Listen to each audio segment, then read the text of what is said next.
Nadhim Zahawi's political life is currently on the line after his failure to pay millions in tax to HMRC. But the former Chancellor's awkward relationship with state-backed revenue collectors could go even further back than we imagined. This is an ITN News report from 2004.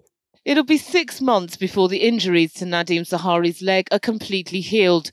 But it isn't his shattered limb which is causing him the most pain.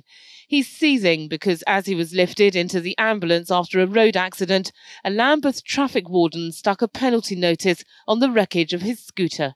It was so blatantly obvious. There is no way the traffic warden could have missed an ambulance, a police van, a bike that smashed, and eyewitnesses standing there. So, what was she thinking of? The accident happened as Mr. Zahawi, who's a councillor for Wandsworth, was riding along the Albert embankment near Vauxhall Bridge. The area is in Lambeth, who contract out their parking enforcement and the hiring of their wardens to a private firm called Control Plus.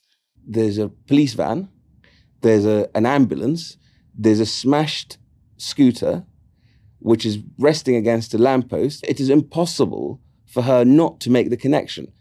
They seem to sort of probably work on the law of averages, that the more they issue, the more they'll get paid. And if there's a few that go astray or a few that are issued wrongly, then they can just, say sorry and move on.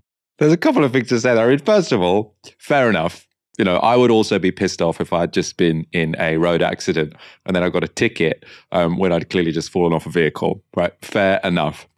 What that clip, which is quite remarkable that it's just been unearthed, I thought it was, I was very surprised, essentially, to see a 2004 clip of Nadhim Zahawi on ITN News. I wasn't aware of it. It raises a potential interesting theory, though.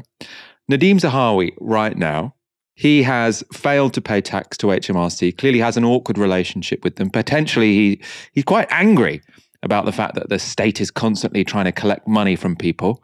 I had assumed that this was just because he was any old rich guy who doesn't want to pay tax. He wants to keep it all to himself. I thought it was all about greed. Maybe it's about revenge, though.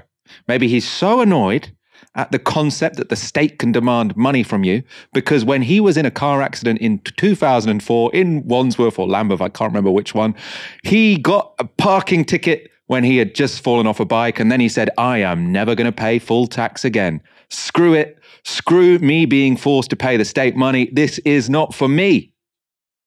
Aaron, do you think we've misjudged Nadhim Zahawi? Do you think he has a legitimate grievance and it's fair enough if he doesn't want to pay the state any money ever again because of that horrible experience where he got a parking ticket after having been knocked off a motorbike?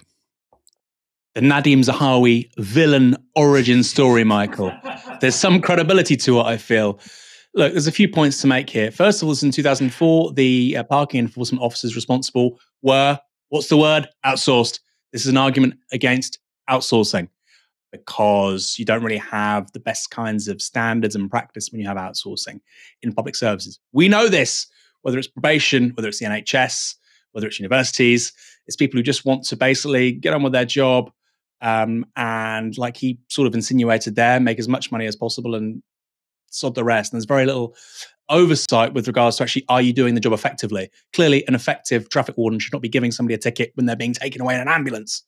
So that was an argument against outsourcing, in my view.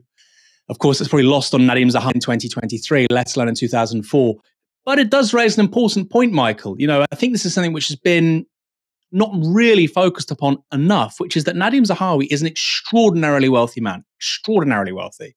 I believe that his property portfolio with his wife, of course, they're a single unit, they're married, so the property is, it's both of theirs essentially.